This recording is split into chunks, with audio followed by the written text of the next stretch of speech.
Ok mes amis, alors, avec l'aide d'Hachem, nous nous apprêtons à aborder la paracha de Vayakel Pekoudé, Bezrat Hachem, qui va clore le livre de Shemot. Donc c'est ce qu'on appelle un Shabbat Hazak. On va terminer un des livres du Chumash, le Sefer Shemot, avant d'entamer le nouveau livre de Vaikra.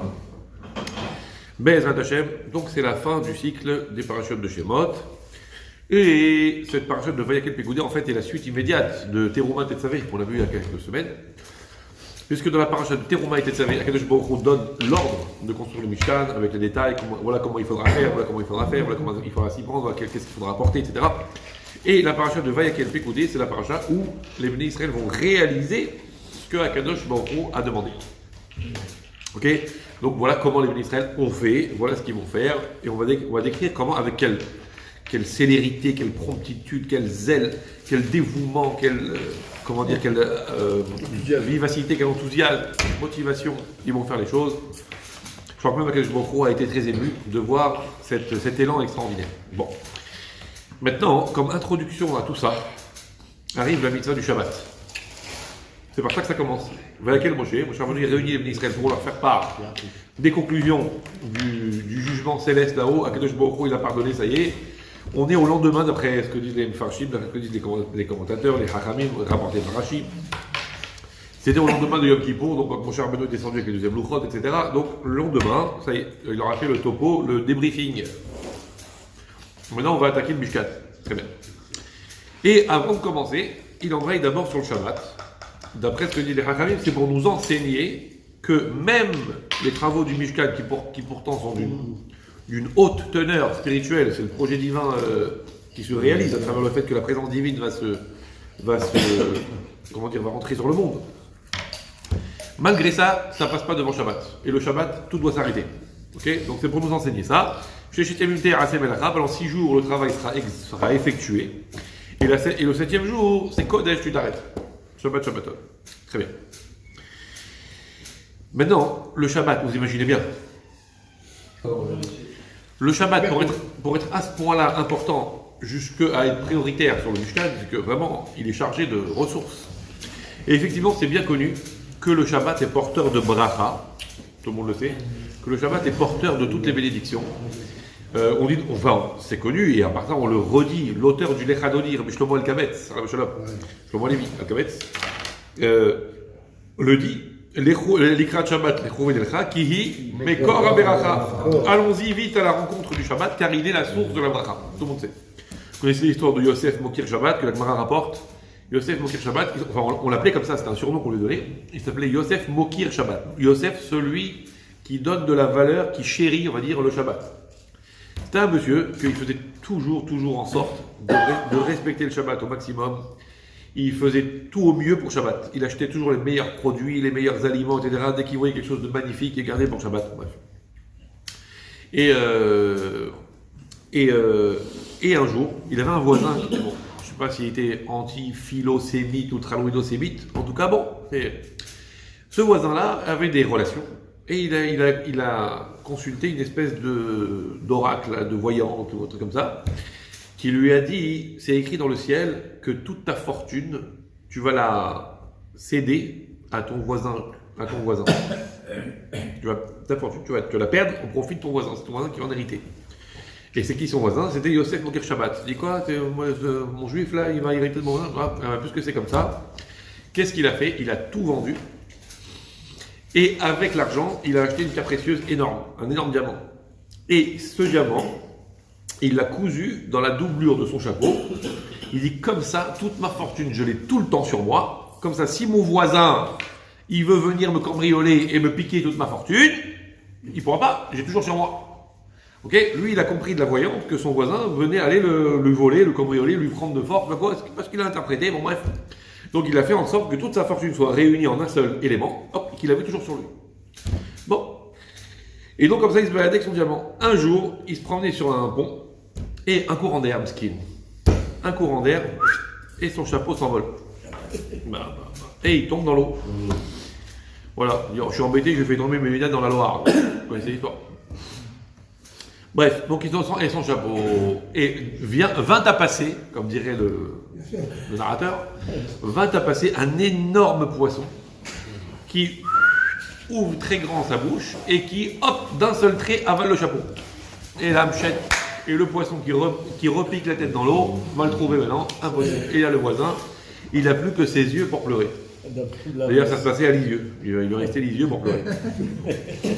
Ok. Et le poisson donc, continue à se balader dans l'eau jusqu'au moment où le filet des pêcheurs attrape ce poisson. Et on voit débarquer un énorme machin, mais un truc énorme. Et les gens, les pêcheurs, qui sont dans une ville, voilà, un petit bled où les gens n'ont pas tellement de fortune, ils ont dit, mais qui va nous acheter un poisson pareil? C'est tellement énorme, c'est un truc complètement incroyable, improbable. Personne ne va nous acheter une pièce pareille, c'est trop cher.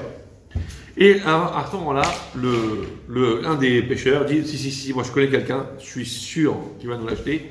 C'est Yosef Mokir Shabbat. Tellement il chérit, tellement il est mechabed, il honore le Shabbat. C'est sûr que lui, s'il voit un poisson pareil sur l'étalage, c'est certain qu'il va l'acheter pour Shabbat. Okay. Et effectivement, ça ne rate pas. Yosef Mokir Shabbat vient au marché, il voit ce poisson, il dit, celui-là pour Shabbat, sur la table de Shabbat, il fera un effet considérable. Il fera Shabbat pour Akadosh Baruch Hu, ça sera quelque chose de merveilleux. Il achète, et évidemment, comme vous connaissez l'histoire, hop, quand il lui ouvre les entrailles pour faire le nécessaire, il trouve ce diamant. Okay. Et évidemment, selon la halakha, puis il a dû demander au rabbinim, etc., on lui a dit qu'il avait entièrement le droit de le garder, parce qu'il ne savait même pas d'où il venait, rien du tout, il n'y avait pas de traces, il n'y avait pas de nom, il n'y avait rien. Donc du coup, sur le plan de la halakha, il était évident qu'il avait la possibilité de le garder, et donc il l'a gardé. Et c'est comme ça qu'il s'est enrichi.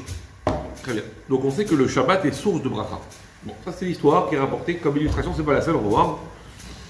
Il y a une autre histoire du même genre, où on raconte que Rabbi Chia a été invité, voilà, Rabbi Chia Baraba a été invité chez quelqu'un dans une ville qui s'appelle Loutkia. Okay. Et au moment où on a voulu l'honorer pour le repas, on a apporté devant lui une table en or qui pesait tellement lourd qu'il fallait 16 personnes pour pouvoir la transporter. Vous voyez les gens, okay. On a pris cette table, on dit voilà, Bihya, Bechavod. Voilà, viens t'asseoir à table, tu vois une table en or, mais c'est pas une table en or massif, 16 personnes pour la porter, c'est que voilà, c'était pas n'importe quoi. Et on lui a amené une séouda de malade, un truc comme ça. Et lui, il n'a pas pu s'empêcher. Il a demandé au Baal Habayit, il lui a dit, mais comment se fait-il, enfin, il n'a pas pu s'empêcher de poser la question, d'où ça te vient une telle fortune, comment t'es devenu riche comme ça? Il lui a dit, je sais pas, une fortune, la seule chose que je peux te dire, c'est que dans ma vie, j'ai toujours fait attention au respect de Shabbat et que chaque fois que je voyais quelque chose de très beau, je me disais, tiens, ça fera bien dans la maison pour Shabbat, ça fera bien sur la table pour Shabbat, et j'ai toujours vécu au rythme du Shabbat. Rabbi Chia a dit, non, dis pas plus, j'ai compris. Okay. Donc on voit que le Shabbat, c'est source de bracha. Maintenant, il faut comprendre pourquoi. Parce que la Gemara demande, qu'est-ce qui est source de bracha? Comment est-ce qu'on fait pour s'enrichir? Ah, je sens que ce cours va être populaire. C'est enregistré. Je sens que ça va être populaire. Bon, comment on fait pour s'enrichir? Bon, en même temps, s'il suffisait de faire ça, je serais pas là en train de vous parler. Bah si, je serais peut-être en train de vous parler parce que la Torah n'a pas de prix. Voilà. Mais, donc voilà. Donc, si j'avais les 6 bons numéros du loto, on m'aurait déjà fait parler avec la lumière dans la tronche et tout. Bon. Donc, la Gemara demande comment? Hachayim répond, pour les Bnei Eretz Israël, les gens qui habitent en Eretz Israël, c'est facile.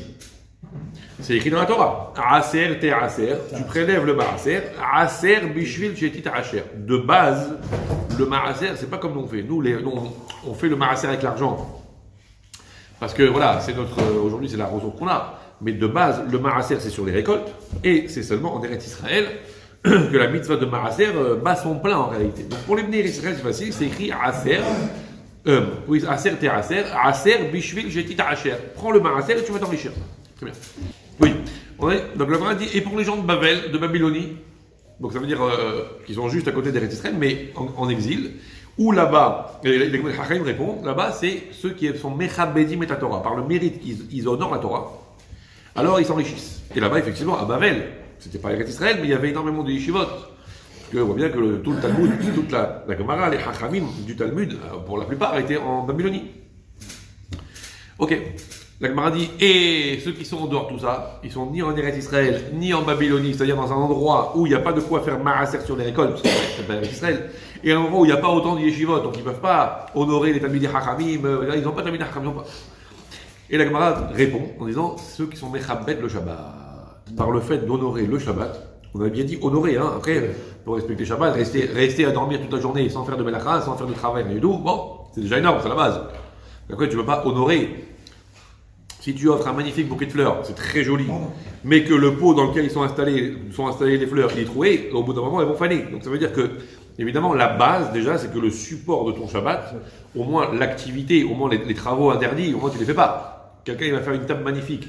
Mais pour mieux qu'on voit la table magnifique du Shabbat, il va allumer la lumière en plein Shabbat pour qu'on voit bien, il a tout cassé. Donc évidemment que la base, c'est l'observance du Shabbat au niveau des melachot, des actions interdites. Mais à part ça, on parle de mechabet, ça veut dire celui qui l'honore, celui qui veut lui donner une valeur spirituelle importante, celui qui va faire une belle table, celui qui va mettre des beaux habits, etc. Donc il va faire attention à quelque chose de vraiment comme on honore un invité de marque royale qui débarque, qui passe par là. Bon. Donc on dit c'est par le respect de Shabbat. Celui qui est mechabet, qui honore le Shabbat.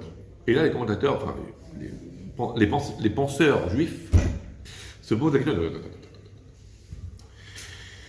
Je comprends pour le maaser, c'est écrit dans la Gemara. Maaser, bishvil shetit hacher. Que Shbokhu il dit, le maaser, ça enrichit, c'est écrit dans la Gemara, c'est une source de Torah, il n'y a pas de problème. Que Shbokhu dit même, mettez-moi à l'épreuve, faites votre maaser correctement, et vous allez voir, je m'engage.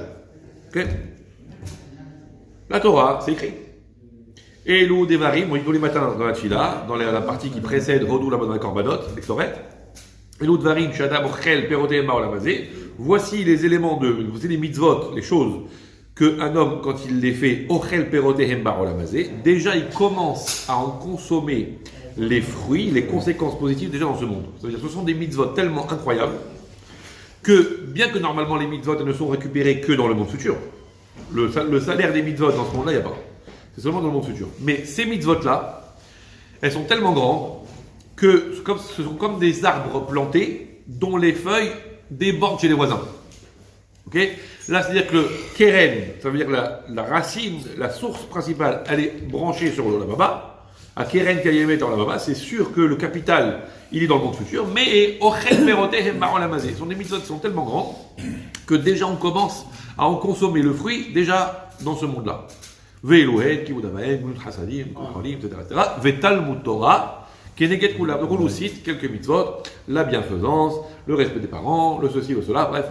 Et parmi Ve'talmud Torah, et l'étude de la Torah, keneget kulam, il contrebalance tous les autres. Ça veut dire c'est la mitzvah par excellence qui est plus lourde que toutes les autres, dont on sait que ochel perotehem ba'olamazé. Donc on comprend que celui qui respecte la Torah, c'est normal qu'il en consomme les fruits dans le olamazé déjà, et que ce soit porteur de bracha matériel. Le Shabbat, c'est écrit nulle part. D'où ça vient là? Ok. Alors on va essayer de réfléchir. Comme je dis à chaque fois, c'est pas interdit, et puis c'est pas encore taxé. Profitons-en. C'est un plaisir dont on profite avant tout, quoi. Ah, je veux bien, mais Bon, alors tu kiffes un bon vin ou un d'accord. vinaigre. Ah, ok. Non, mais attendez, il y a une différence. Ça veut dire que le Shabbat lui-même soit un kiff dans le olamazé, que je vais pour le kiddush, je vais me payer un bon vin. Il n'y a pas de problème avec ça. Donc, le Shabbat en lui-même est un kiff, d'accord? Mais en quoi le fait que je vais acheter un bon vin pour Shabbat, ça va me remplir mon compte en banque après? Aucun rapport. Le Shabbat en lui-même, c'est un rodeg. D'accord? Donc, on te dit, tu prends un bon vin pour Shabbat. Ok? Disons, tu prends un bon vin pour que le Shabbat soit un délice. D'accord? C'est une chose. Mais là, on ne parle pas de ça. On ne parle pas que le Shabbat en lui-même, c'est une source de kiff matériel. On parle que le Shabbat est une source de bracha. Ça veut dire que celui qui dépense son oseille pour Shabbat, ça va multiplier, au lieu d'amoindrir ses ressources, au contraire, ça va multiplier. Le Shabbat, quelqu'un qui fait Shabbat à fond, enfin, comme il se doit, il a la foi, il a le bitachon que ça fait une ardoute avec Hachem en fait. C'est-à-dire C'est-à-dire, on t'a dit tu vas pas travailler, d'une certaine tu vas manière, dépenser beaucoup d'argent, donc logiquement tu t'appauvris. Enfin, il reconnaît que Hachem, et là, il reconnaît que Hachem le septième jour il s'est reposé. Voilà, c'est ça, Donc, c'est l'image de Dieu. Étant donné qu'on se repose et qu'on fait des plaisirs, même si c'est pour nous qu'on va boire le vin, d'une certaine manière, on aurait pu s'acheter autre chose, je sais pas, quelque chose d'une ch'touilla, et à ce moment-là, voilà, j'ai mis de l'argent pour acheter une ch'touillotte, alors que j'ai acheté un Mise au bon point vin des Shabbat. Alors, je vois bien. Alors, d'un côté, je vais faire l'avocat du Satan. D'un côté, j'aurais dit oui, dans ce cas-là, c'est pas que Shabbat. Vous avez vu le prix des matzot? Donc on aurait dû dire, ah, celui qui va acheter les matzot, et qu'en plus de ça, il va faire la mitzvah Beidour, il va pas manger les matzot à la machine, Jérusalem, 3 € le paquet, il va acheter la matzah Shmura à la main à 40 balles le kilo, bam! Et Baruch Hashem, il doit nourrir 15 enfants avec, bam! Donc rien que le budget matzot est déjà 500 €. On est remboursé. Alors voilà, donc on pourrait dire la même chose. Or, on ne le dit pas, on dit Shabbat. C'est pour ça que je dis, si on commence à chercher la petite bête, on va dire non, c'est faux. Mais en fait, non. C'est vrai. Pourquoi? Parce que c'est pas seulement que on a fait un korban, on a fait un sacrifice et on a payé pour Dieu plutôt que de payer pour autre chose. C'est pas que ça. Vous savez que comment Akadosh Baruch Hu, il introduit le Shabbat dans Bereshit? D'abord, il y a toute la création. Yom Echad, Yom Sheni, Yom Sheni. À la fin, Yom HaShishi. Il s'est reposé. Et Akadosh Baruch Hu introduit le paragraphe du Shabbat. Comment il introduit? Vaïcholou. Vaïcholou. Vaïcholou. Hashamayim Varetz. Ouais. Yom HaShishi. Vaïcholou. Hashamayim Varetz. Et Hashamayim Varetz. Vaïchol Tzva. Mais c'est quoi Vaïcholou? Ça veut dire quoi? Koulou Paloma. C'est quoi Vaïcholou? Vaïcholou, ça vient. Pas créé. Ça vient du mot terminé. Comme kol, ça veut dire tout est fini, tout est là. Maintenant, l'idée, c'est l'idée de terminer. Killa. Vaïchal. Alors, c'est pas le même. C'est pas Vaïchal. Voilà. Il y a Vaïchal avec un het. C'est Moshe Rabbeinu qui a demandé pitié. Il est tombé devant Kadosh Baruch Hu pour implorer. Et Vaïchal avec un chaf. D'où l'importance du het et du chaf. Vaïchal, même chose. Vaïchal Moshe. Et Moshe Rabbeinu a terminé deux. Ok, il a terminé de parler avec Akadosh Baruch Hu, Vaïchal. Ok. Donc Vaïchal, c'est-à-dire, et donc Vaïcholou, c'est une forme passive. Bon, peu importe c'est un poil dans la main. Bon, c'est une forme grammaticale qui est passive. Donc Vaïcholou, ça veut dire ont été terminés. Très bien. Donc ont été terminés le ciel et la terre. Akadosh Baruch Hu, il a tout fini et c'est arrêté. Qu'est-ce qu'il s'en Vaïcholou là? Le ciel et la terre a été terminé. Tant mieux. Maintenant, nous qui sommes comment on appelle ça, des puristes, absolument, et des explorateurs de textes, des obsédés textuels, voilà. Comme il disait Chaya, alors, le Vaïcholou, il y a un autre mot qui provient de la même source. Ah non, Ochel, il y a un Aleph dans le radical. C'est Koulouch. Ça, c'est Koulouch. C'est Koulouch. Koulouch, ça veut dire mange tout, hein. Vous savez la différence entre une mergogne et une mère tunisienne? Une merguez. Non. La mergogne a dit tu manges ou je te tue. Et la mère juive a dit tu manges ou je me tue. Ouais. Alors, donc, revenons à notre histoire. Vous savez comment ça s'appelle ça? Bon, vous savez bien, ça s'appelle un verre. Ok? Ou n'importe quel objet. Un objet qui a une destination particulière, qu'on appelle un outil, par exemple. Un outil. Kelly. Kelly. Très bien. C'est vrai, ce mot-là. À part que c'est un prénom américain dans les séries américaines. Important. Grace Kelly, Jen Kelly. Marco Kelly. Oui, le pot d'huile, c'est de la grasse Kelly. Voilà. Alors, ok, bon, un Kelly. Donc ça, c'est le mot Kelly. Alors Kelly, a priori, c'est parce que ça contient. Ok, donc c'est l'idée de kol, ça contient. Ok, c'est rempli, ça contient. Donc c'est l'idée de quelque chose qui contient. Mais à part ça, c'est la même étymologie que le mot vaïcholou, kilayod, qui veut dire quelque chose qui est terminé. Quelque chose qui est terminé, ça veut dire quelque chose, littéralement, qui ne prend pas de place. Regardez par exemple, l'exemple classique, on va dire, c'est ce qu'on appelle klot adefesh. Alors, on parle, enfin, des fois on dit kalou, c'est faux. Klot adefesh, grammaticalement c'est comme ça qu'on dit, me semble-t-il. C'est quoi klot adefesh? C'est quelqu'un qui oublie complètement son existence matérielle et qui va complètement s'abandonner dans une élévation spirituelle. Alors l'exemple classique, même si finalement il n'a pas été apprécié, parce que Baruch Hu, c'est pas ça qu'il veut, c'est les enfants d'Aaron qui sont partis dans une telle élévation spirituelle, ils s'en sont oubliés matériellement complètement, ils ont oublié qu'ils avaient un corps virtuel, et ils se sont laissés emporter par l'aspiration divine, et hop, ils sont morts. Leur neshama est parti. Ce qu'on appelle kolot hanefesh, ça veut dire que c'est la fin de la vie, quoi. Klot, kala. Ok, kila, c'est le terminé, kila yod. Ok, un keli, c'est la même chose. Ça veut dire, c'est quoi un keli? Ça veut dire c'est du carton, c'est du bois, c'est du fer, c'est un matériau, c'est du matériel. Mais il devient un keli à partir du moment où il a été fabriqué de telle sorte, avec une telle forme, avec ceci ou cela, jusqu'à qu'il soit destiné à une certaine cause. Voilà. Et plus il épouse sa cause, moins il existe pour lui-même, il existe pour sa cause. Le verre, il n'existe pas pour lui-même. Vous avez souvent vu des gens qui exposent des verres en carton sur leur argentier, ça à manger. Le verre, on achète un verre pour boire. Après, si c'est une œuvre d'art, c'est autre chose. Mais c'est pas un keli. Si c'est une œuvre d'art, c'est autre chose. C'est pas un keli, et c'est pour ça que Shabbat, il pourrait être mouktsé, par exemple. Quelque chose qui vaut tellement d'argent qu'on a peur de le manipuler parce qu'on a peur de le casser, et qu'on ne le laisse pas entre les mains des enfants, par exemple. Là, il devient mouktsé, ce qu'on appelle Mehamat Hesron, qui ont tellement peur. Donc, c'est pas un keli. C'est un objet qui sert à rien, il sert que à la déco, et on le touche pas pendant Shabbat, parce que justement, il a une telle valeur que ça n'a pas une définition de keli, c'est pas un objet qu'on manipule comme ça. Parce qu'un keli, c'est quelque chose qui est complètement dévoué à sa cause. Il n'existe pas pour lui-même, il existe pour sa cause. Le verre, il existe pour son contenu, pas pour lui-même. Ce genre de keli, qui est une œuvre d'art, comme vous dites, parce qu'elle a été fabriquée en or, ou alors je sais pas, avec des diamants et tout, il devient mouxé, c'est mouxé de Shabbat. Ça peut. C'est mouxé de Shabbat, ça peut. Mais il peut revenir aussi, si c'est pas mouxé de Shabbat, si je décide, j'ai des invités, j'ai un mélange, j'ai des rabbinim, je veux le sortir pour eux, il est plus mouxé. Dans ce cas-là, ça devient D'ailleurs, ça porte le nom de Keli quand il est fini. C'est fait. Oui, absolument. Tu prends une brindille de bois, tu ramasses sous un arbre une brindille de bois, c'est pas un keli, c'est mouxé Shabbat. Ça sert à rien. Oui. Mais si quelqu'un, avant Shabbat, il a commencé à le tailler pour en faire quelque chose, pour en faire l'exemple qu'on m'a donné il n'y a pas très longtemps, une flèche par exemple, ou un couteau, une cuillère, une fourchette, un crayon, à ce moment-là, ça devient keli. Voilà, ou si on l'utilise pour une destination particulière, exactement. Par exemple, une pierre ou un machin comme ça qui sert à rien, c'est mouxé. Mais nous, avant Shabbat, on l'a destiné à un truc particulier pour tenir la porte ouverte. Ça devient un keli. Il a été voué à une destination particulière. Donc il n'existe plus pour lui-même, il existe pour sa cause. C'est un keli. Vaïchoulou, arrivé à Shabbat, le monde, Vaïchoulou, il a été terminé dans le sens où ça y est, il a trouvé son orientation.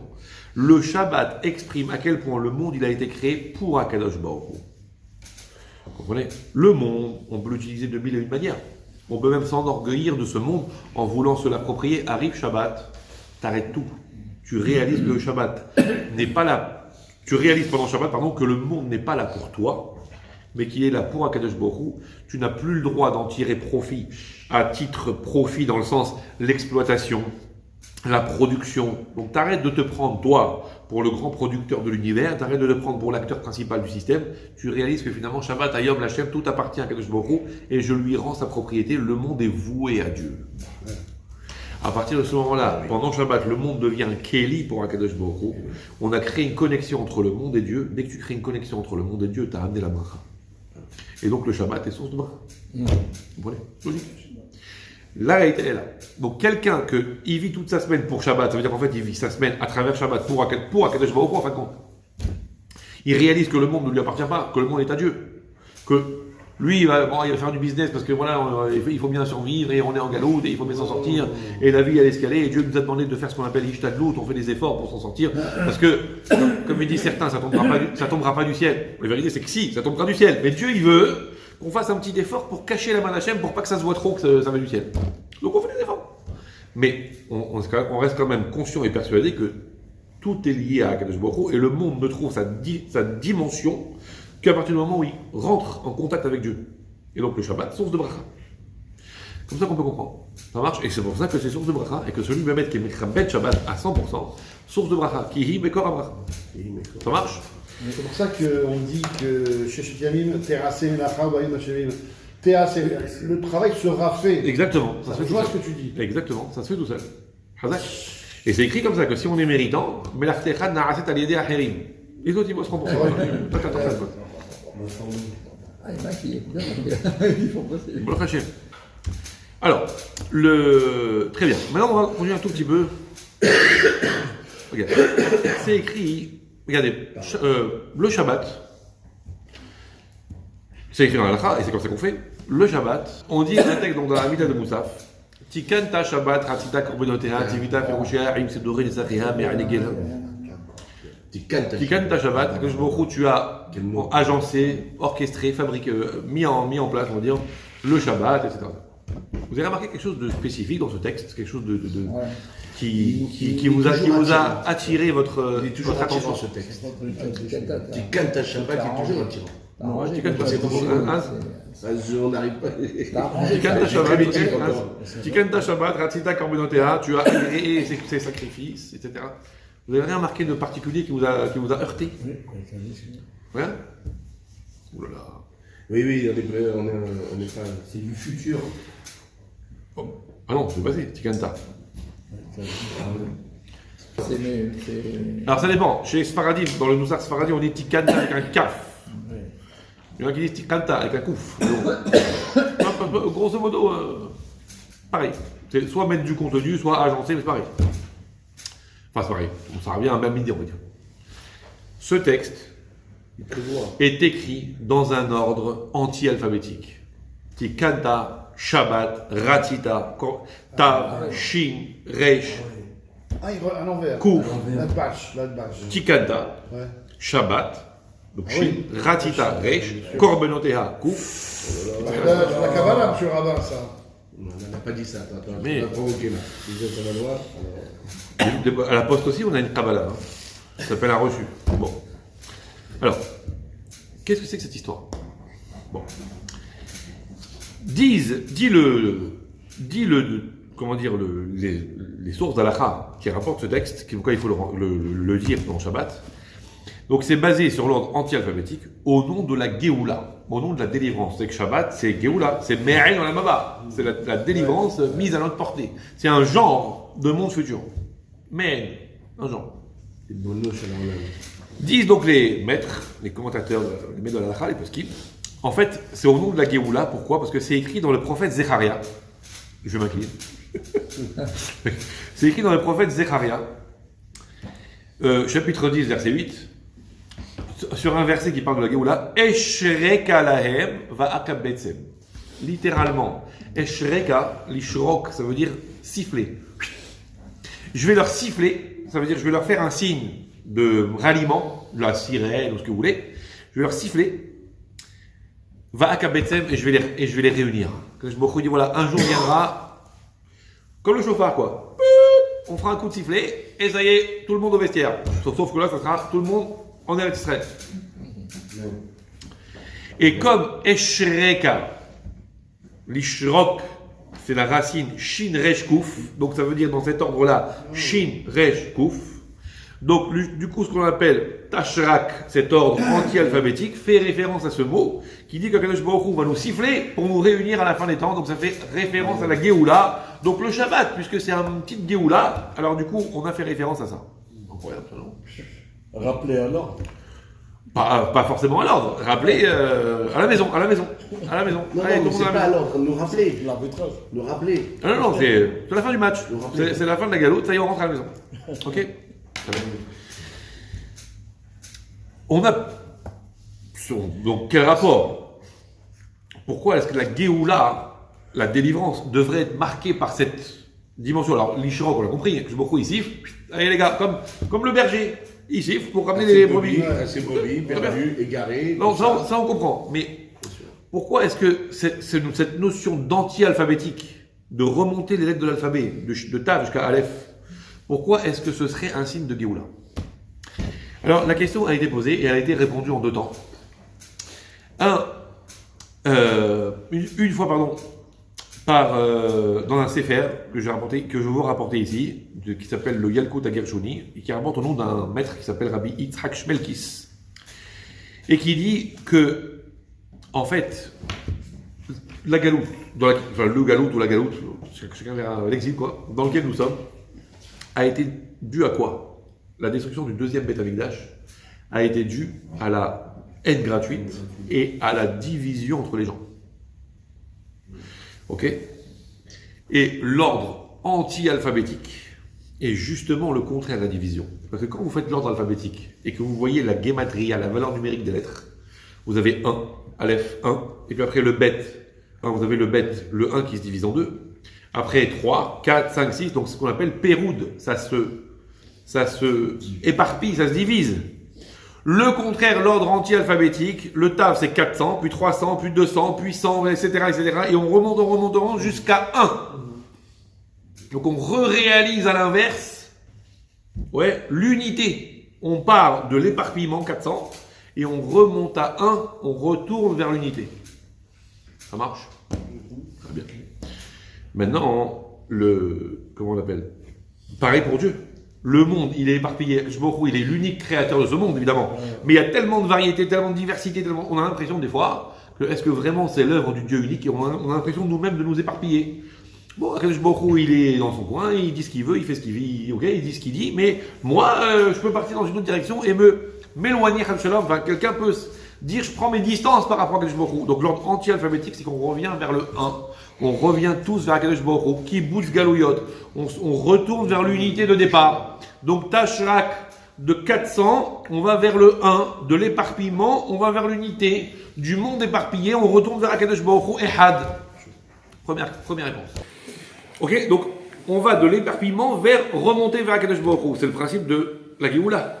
Comme on dit souvent, Gola, c'est l'exil. Géoula, c'est les mêmes lettres que Gola, l'exil, mais avec un Aleph dedans, où tout revient vers Akadosh Baruch Hu. On a déjà vu ça avec le Aleph qui est un point central, avec des choses qui s'éparpillent, on remonte vers le point central.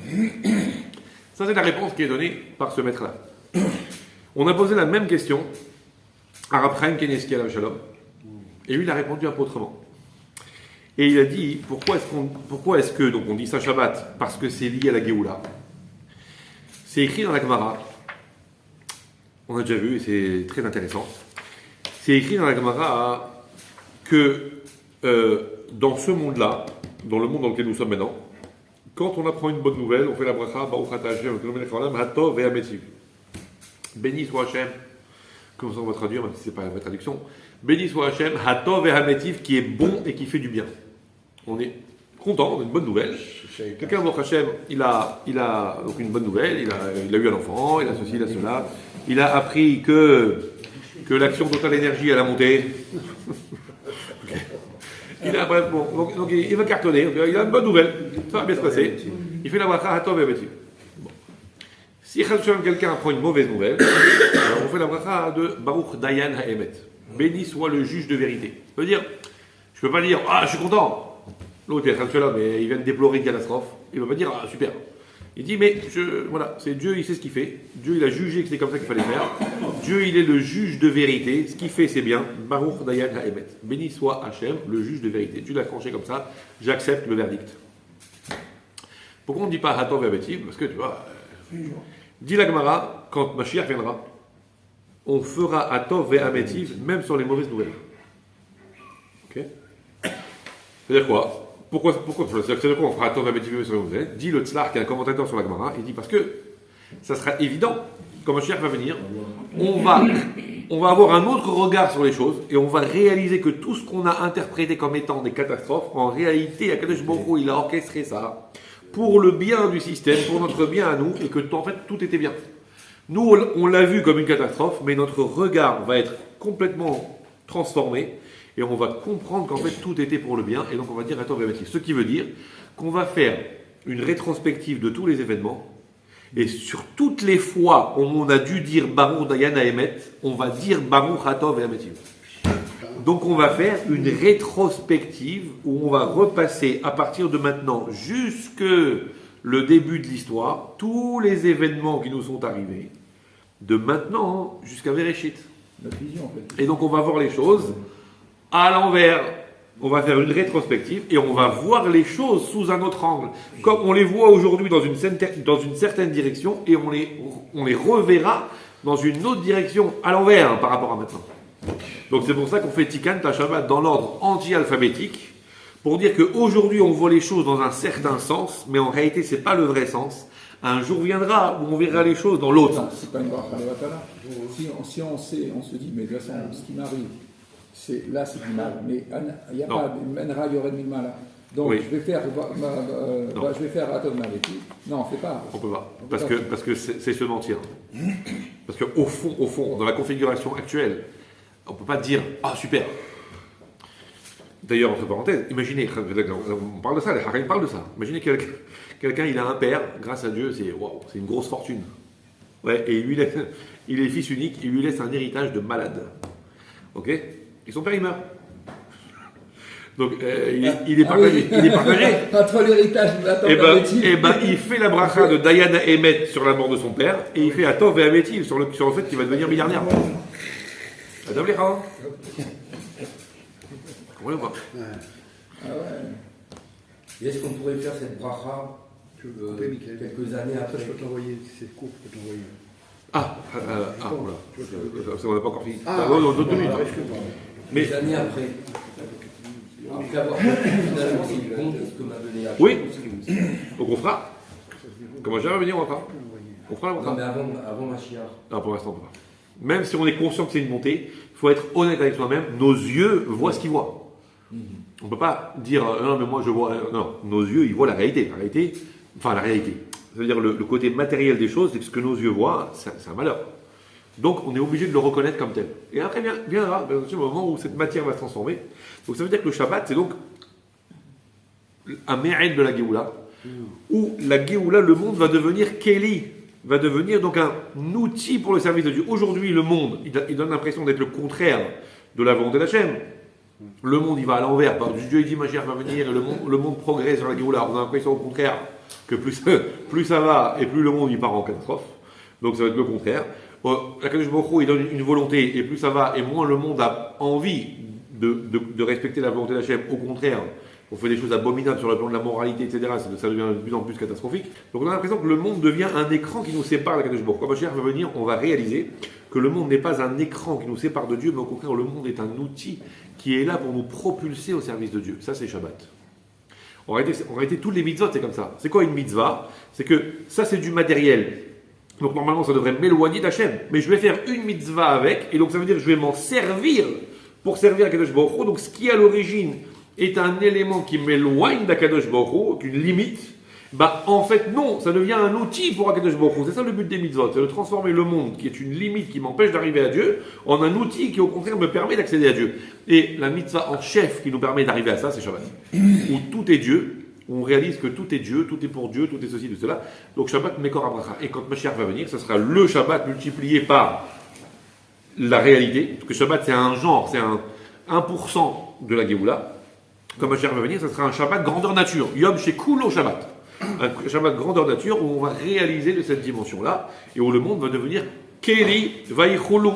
Donc ça veut dire qu'on va créer la connexion avec Dieu. Et donc le Shabbat qui est déjà cette connexion, c'est Mekor Abracha, parce que je vous rappelle que la bracha, c'est l'idée de mettre à Kadosh Baruch Hu à l'intérieur de ce monde-là, c'est amener Dieu en bas. C'est ça, bracha. On a déjà dit ça une fois que bracha, ça vient de berer, qui veut dire le genou. De la même façon, quand quelqu'un s'agenouille, il est très grand, mais d'un seul coup, il devient plus petit.